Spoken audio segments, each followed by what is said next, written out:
Billions of hidden dollars. One explosive hearing. Jasmine Crockett faces Tim Scott under the nation's brightest lights, exposing corruption at the core of American politics. The clash is brutal truth versus power. Will Jasmine Crockett's truth crush Tim Scott's empire? Stay with us. This is a story worth every second of your time. The hearing room was packed so tight the air itself seemed ready to snap. Cameras hissed, flashbulbs exploded like lightning, every angle trained on two figures locked in a silent war. On the benches sat veterans with scarred faces, steelworkers with calloused fists, and journalists who knew tonight's words could shake the nation. The silence was suffocating, as if America was holding its breath. The gavel struck sharp as a gunshot. The hearing on national debt and the federal budget begins now. The declaration cracked through the chamber, transforming it into a courtroom for the soul of the country. No one shifted, no one blinked. Tim Scott sat polished, smug in a suit worth more than a worker's yearly wage. Across from him, Jasmine Crockett clutched a heavy folder, her stare cutting through the air. He aimed to scapegoat welfare. She came to rip open the dark machinery of hidden money and corrupt deals. The chamber was still crackling from the gavel when Tim Scott leaned forward, his voice booming like a preacher at a pulpit. His fist slammed against the polished wood, the sound ricocheting through the room. America is drowning in debt, he thundered, and it's because of the lazy poor who live off welfare instead of working.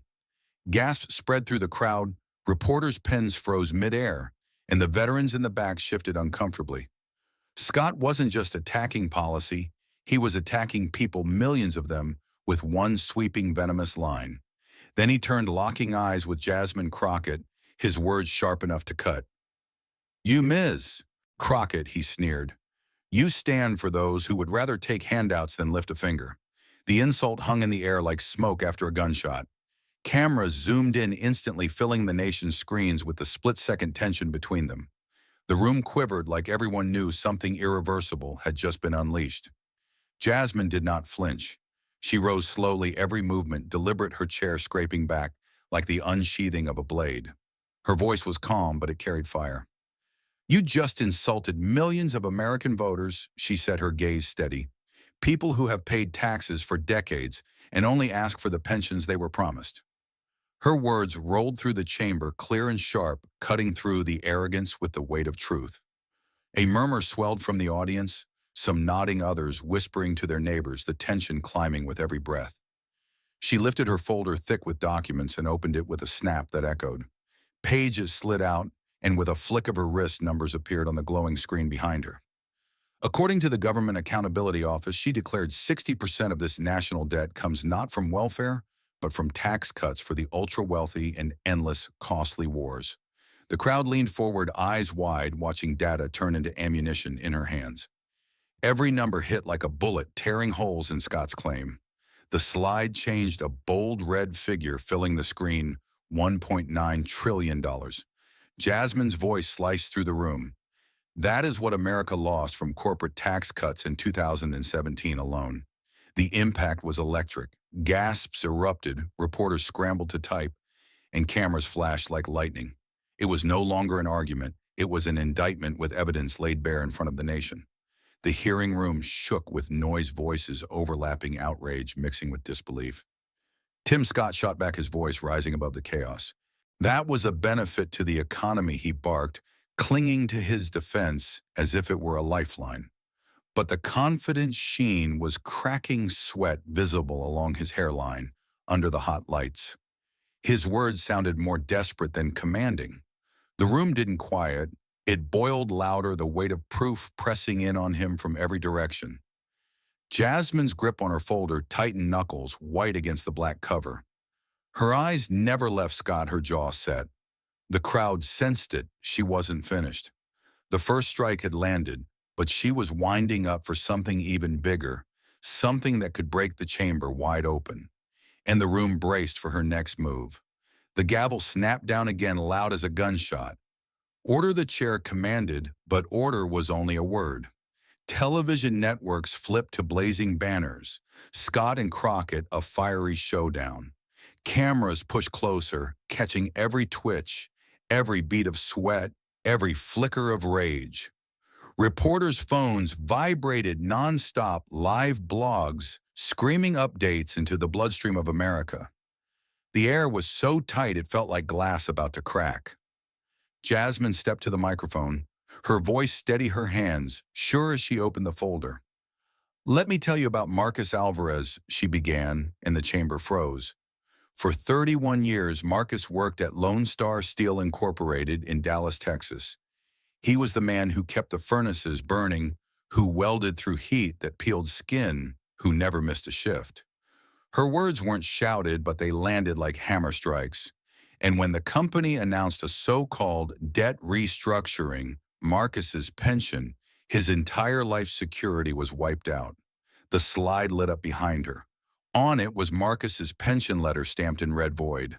Next to it, another figure glared in black and white, a $20 million bonus awarded to CEO Robert Kingsley that very same year.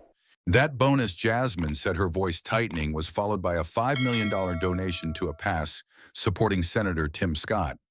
She didn't look at the screen. She looked at Scott, her stare steady, the numbers doing all the cutting. In the gallery, Marcus himself sat shoulders hunched, face lined with decades of furnace smoke in 12-hour shifts. His hands, still thick, scarred, calloused, shook as he pressed them together. Beside him, his wife dabbed at her eyes with a crumpled tissue. A veteran in the row behind clenched his jaw until the ribbon on his chest quivered. Somewhere, a muffled sob cracked the silence like glass breaking.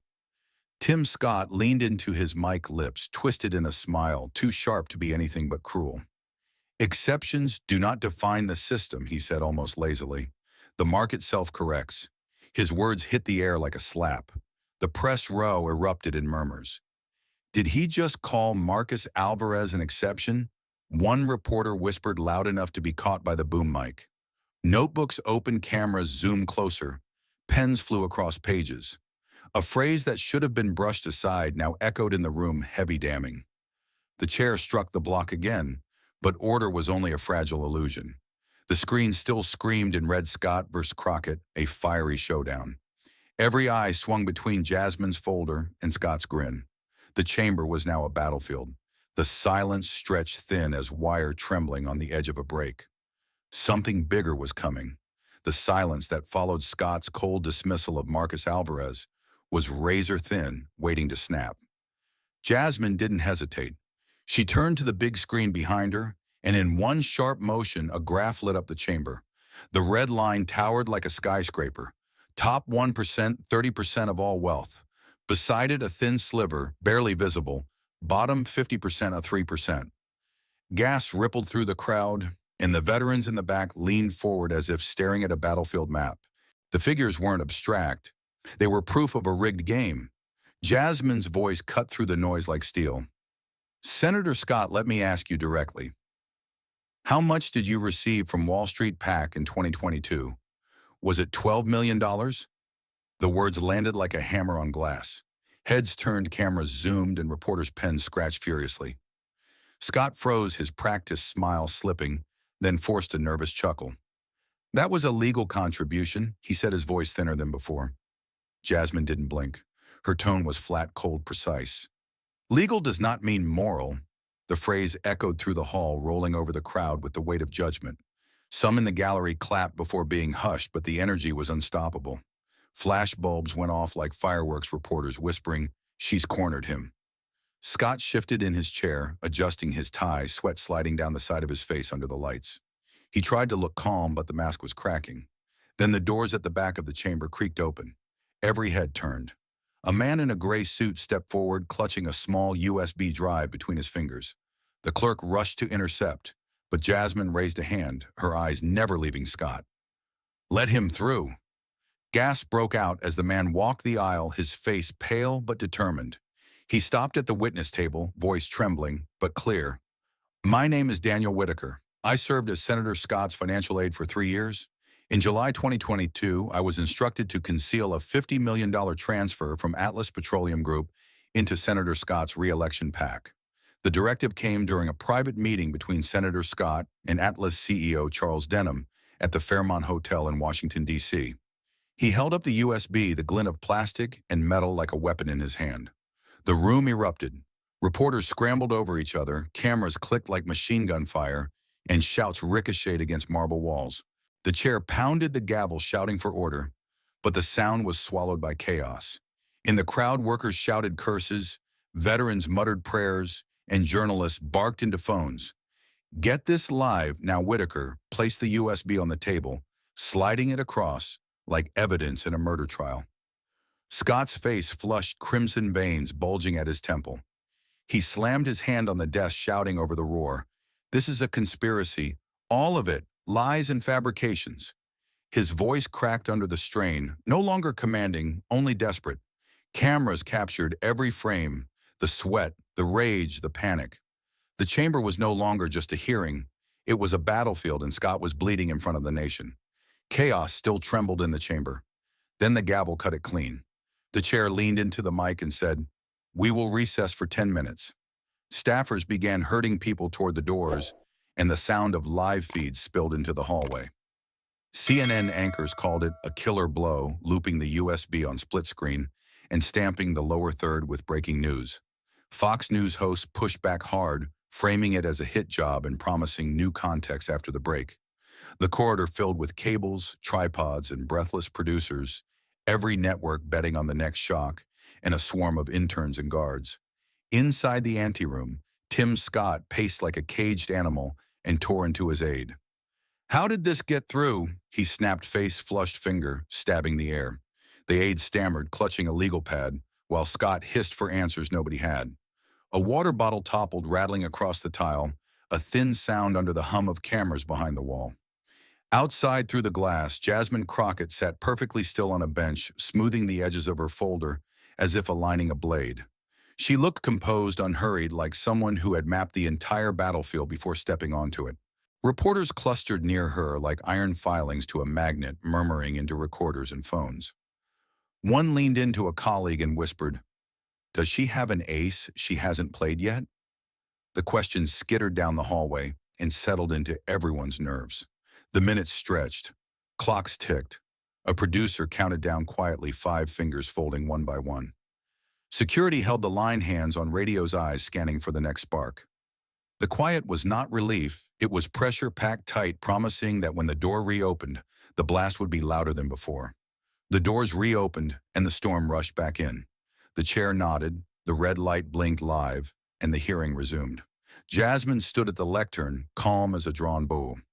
If Mr. Scott denies it, then hear his own voice. Her finger tapped the tablet, the sound system hummed to life. A waveform bloomed on the monitors, time-stamped and tagged. The recording began with ambient hotel noise, clinking glass, and low voices. Scott's voice entered, clear and unmistakable, addressing Charles Denham, Chief Executive Officer of Atlas Petroleum Group. "We will take care of political action committee funding if you keep the tax loophole as it is." The caption flashed, Fairmont, Washington, D.C. July 14th, 2022, private meeting suite.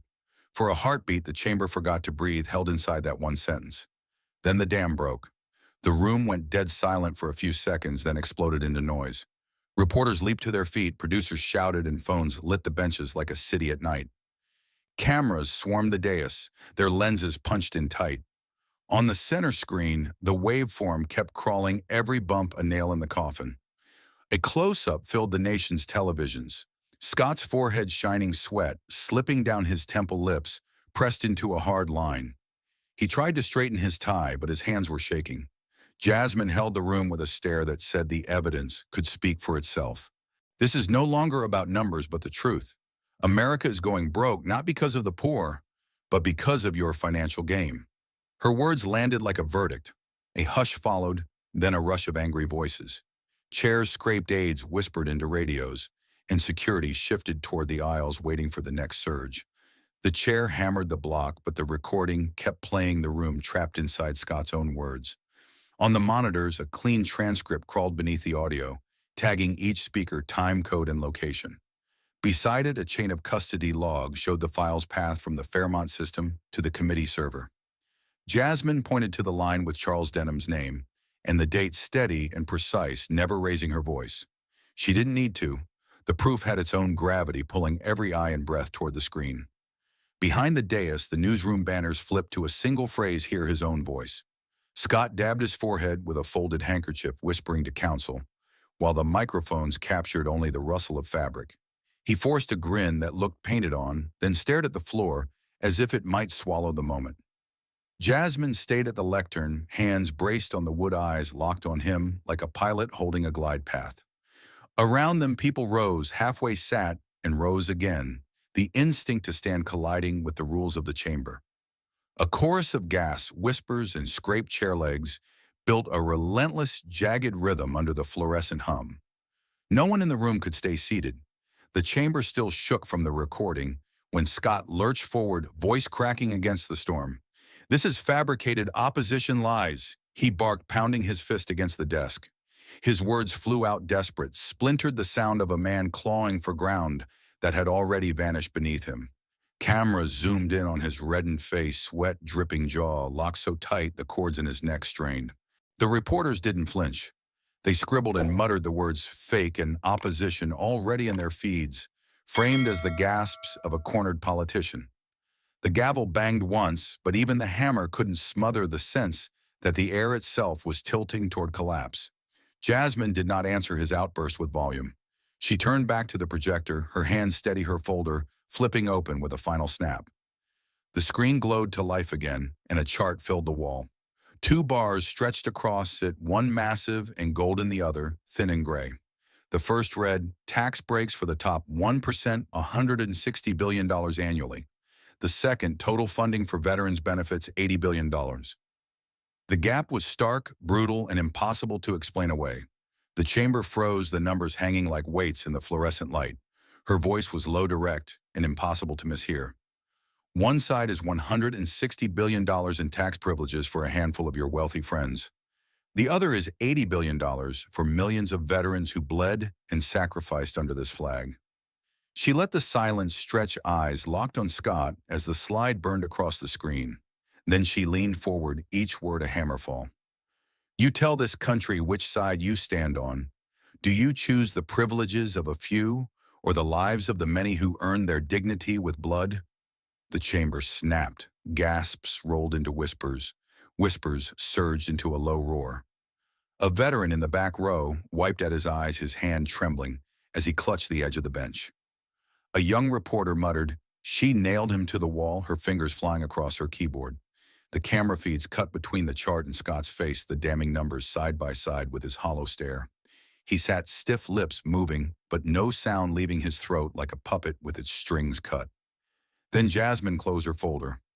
No words, no gestures, only the soft clap of paper against wood. She sank back into her chair, expression calm, eyes steady, as if she had just placed the final stone on a grave. The chamber erupted into clapping, a rare breach of protocol, but unstoppable. The sound rolled like thunder in marble halls, hands pounding together in rhythm with history itself. Scott dropped his gaze, shoulders sagging under the weight of silence between the bursts of applause. The cameras caught the moment, eyes lowered, spine bent, face drained of fight. In that instant, the arc of his career bent sharply downward, the bright future collapsing into the shadow of a single devastating exchange. The room knew it, the country saw it, and Scott himself felt it. The fall had already begun. The applause was still echoing when the headlines detonated. News sites splashed a single line across every screen: Crockett crushes Scott with leaked financial evidence. Anchors replayed the audio again and again, freezing the frame on Scott's face as the words landed. Commentators called it the moment the mask slipped, the instant when power met proof and blinked. Push alerts hammered phones coast to coast, and the story jumped from evening news to late-night monologues without losing speed. By midnight, the clip had become a new kind of national ringtone. By dawn, sidewalks outside political action committee offices looked like rally grounds. Crowds pressed against glass lobbies and metal planters chanting with a drumbeat that rolled down the blocks. Homemade posters rose above the heads like sails in a hard wind, painted with the same blunt message in thick black letters: "Money is not democracy." Outside corporate headquarters, security lines held, but the voices kept rising, steady and relentless. Veterans stood shoulder to shoulder with steelworkers and teachers. Their faces set, their eyes bright with anger and resolve. Every passing car leaned on its horn, turning the avenue into a living alarm. Something shifted in living rooms and break rooms and barber chairs. Voters who had never once clicked on a financial disclosure page were scrolling through campaign finance filings, learning the difference between a donation and a conduit, between a loophole and a lie. Neighborhood groups pulled folding chairs into circles and opened laptops, trading links and notes like study partners before an exam. A retired machinist traced a line item with a finger and said, "I never knew it was this much." A young mother watched the hearing replay while highlighting a candidate's report, whispering, "Not this time." For the first time, money trails were dinner table talk. The lesson moved through the country faster than any ad buy ever could. Money can purchase airtime, billboards, field offices, and 1,000 clever slogans. Money can staff a campaign, flood a state with glossy mailers, and rent the biggest stage in town. But money cannot hide the truth once the light hits it, and the light was everywhere now, bouncing off every phone, every screen, every eye that refused to look away. The clip did not fade. It multiplied, turning doubt into curiosity, curiosity into attention, and attention into action. When people finally saw how the game was played, they stopped treating it like a show and started treating it like their future. The roar of protests had not yet faded when the hammer came down from the highest corridors of power. Congress convened an emergency session, and the words that followed hit the Capitol like a cannon shot. A formal investigation would begin. The FBI was called in not as an observer, but as an active partner. Subpoenas flashed like lightning bolts, targeting inboxes and bank accounts across Washington. Behind closed doors, senators whispered with pale faces, aides sprinted through hallways with folders clutched to their chests, and the air was filled with the sharp scent of fear. What had started as one hearing was now a wildfire that none of them could outrun. The knock on the doors of power was relentless. Political action committees, once untouchable fortresses of influence, were ordered to throw open their books. No more shadows, no more sealed ledgers. Investigators demanded itemized records: who paid how much and what favors came after. The numbers spilled out like blood from a fresh wound. Donors' names that had always lived in whispers now glared from headlines tied directly to votes and bills that had shaped the nation. In committee rooms, staffers shredded nothing because shredding meant jail. The message was clear: every dime would be dragged into the sunlight. The panic reached the Senate floor. Some members rushed to preempt scandal by returning checks, holding press conferences with trembling smiles and nervous hands. "We are returning this money in full," one senator declared, sweat dripping under the glare of cameras. Another stumbled through an apology, insisting they never knew where the funds had come from. The press shredded their excuses, looping old footage of handshakes and photo ops with the very donors they now condemned. Fear was no longer invisible. It was on live television, crackling in every soundbite, leaking from every corner of the chamber. For the public, the shift was seismic. Voters who had long believed the game was fixed suddenly saw cracks in the machinery. Neighborhood meetings filled with talk of new reforms. Local activists demanded town halls, and petitions swelled with signatures in the tens of thousands. On the streets, the chant grew sharper. No more dark money. It was not just anger, but expectation, a demand that the law itself changed to match the moment. Editorials screamed for a new bill, one that would cap donations, force instant disclosure, and finally put teeth into the rules of campaign finance. The sense of inevitability was stronger than any filibuster. It felt as if the country itself had decided to drag its politicians to the table. Through it all, the atmosphere remained electric tense as a wire stretched to breaking. Each news cycle brought a fresh leak, another resignation, a new set of bank records crawling across the screen. Lawmakers huddled in corners, fearful of what might surface next, while reporters worked the phones like soldiers on the front line. The people once tuned out were now tuned in, dissecting every update with the precision of jurors. Democracy itself was no longer a background word. It had become the battlefield. And at the center of it all stood Jasmine Crockett. She did not posture, she did not gloat.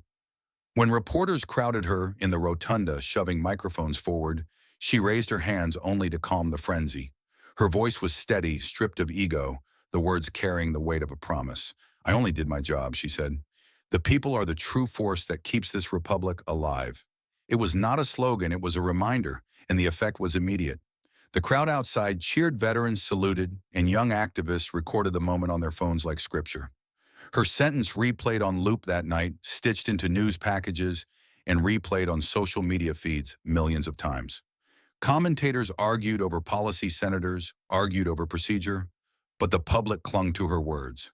They were not the lines of a politician, they were the lines of a citizen who had chosen to stand. That distinction lit a fire in living rooms, in union halls, a sense that maybe the system could still be bent back toward the people who built it. The investigation thundered on and fear still prowled the halls of power, but outside something larger was stirring. Democracy, wounded and battered, was standing on its feet again, not because of a committee or a court, but because the people refused to look away. Jasmine's words had become a rallying cry, and the nation carried it forward with clenched fists and lifted voices. The investigation had shaken Washington, but the tremors did not stop at America's borders. By the next sunrise, international broadcasts carried a single headline in heavy fonts: United States rocked by dark money scandal. In London, anchors raised eyebrows and asked how the world's oldest democracy had fallen prey to the very influence it had warned other nations about. In Berlin, the Bundestag debated openly whether Europe needed tougher restrictions on corporate donations. Parisian papers called for transparency before treaties, warning that political alliances meant nothing if dollars could still drown out votes. Across Europe, the scandal became proof that campaign finance was not just an American disease, but a global risk, and leaders demanded reform. The chorus of voices carried a sharp edge: if America wanted to lead, it first had to clean its own house. Inside the United States, the streets carried their own echo. People poured into public squares from Boston to Los Angeles, their chants reverberating against steel and glass. Banners painted by hand waved in the winter air, some crude, some beautiful, but all blazing with the same phrase, "Truth wins." The words rolled across the crowds in unison, tens of thousands of throats roaring like one. Drums pounded, megaphones crackled, and the sound rose into the night sky until it felt like the buildings themselves trembled. Police lines held but did not move. They too could hear the chant, could feel its weight, could see its power. For once, the noise belonged not to politicians but to the people. Television seized on the moment. Every network replayed the same 30-second clip until it burned into the nation's memory: Tim Scott's voice on tape, promising political action committee funding in exchange for preserved tax loopholes. The shot cut to his face, drenched in sweat, lips pressed to silence, before flashing back to Jasmine Crockett, standing tall, folder closed. The montage became the year's defining political reel, played in living rooms, classrooms, and subway stations. Commentators called it the most explosive hearing since Watergate. Young people cut it into viral clips on social media, overlaying it with captions, "Never again, not for sale," and most often, "Truth wins." The impact reached further than anger. It sparked ambition. On college campuses, students who had once ignored politics now lined up at voter registration tables. In community centers, first-time candidates stood to declare their campaigns, their flyers, carrying a simple promise: "No dirty money." A slogan surged across posters and screens, written in block letters: "Do not let dark money lead." It became the rallying cry of a generation, young voices turning frustration into movement. Where apathy once lived, fire now burned, and it spread fast, carried on the belief that the system could still be reclaimed. Jasmine Crockett herself transformed under the spotlight. Her speeches were clipped into sound bites and shared like scripture, but her presence in the chamber was what stuck. She was no longer just a congresswoman. She was the embodiment of defiance, the face of courage under pressure. Editorials compared her to past reformers, writing that her calm stare and steel words had cut through the machinery of corruption like a blade through glass. Her name trended worldwide, and interviews replayed her declaration: "I only did my job. The people are the true force that keeps this republic alive." In a country starving for integrity, she became a living symbol of it. For Tim Scott, the collapse was merciless. His name became shorthand for the very thing he had denied: money-manipulating politics. Protest signs mocked him with his own words replayed in loops he could never escape. His donors fled, his colleagues distanced themselves, and the once confident senator became a study in silence. History books would not remember him as a legislator, but as the man caught on tape trading democracy for dollars. His downfall was not just personal, it was a warning etched deep into the nation's conscience. The larger lesson crystallized in the aftermath. Commentators, citizens, and leaders repeated it until it sounded less like commentary and more like law. America is only strong when truth and justice stand above money. No speech, no ad, no smear could drown it out. People felt it in their bones as they marched, as they voted, as they raised their hands to hold signs higher than their heads. Democracy had survived not by accident, but by demand, by the refusal to accept corruption as normal. And in that demand lay the heartbeat of a country struggling back to its feet. The scandal had cracked open the shell of indifference, forcing light into the shadows. What the world saw was not just America humbled, but America reminded of its own promise. The square still thundered with chants of truth wins, and the phrase now belonged not to Jasmine, not to Congress, but to everyone who chose to believe that justice was worth the fight. Thank you for watching until this moment and for standing with us on this journey for justice. Your support means everything. Like, subscribe, and turn on notifications so you never miss what's next. And we'd love to hear your thoughts. Leave a comment below and let us know what moved you most in this story. Together, our voices make a difference.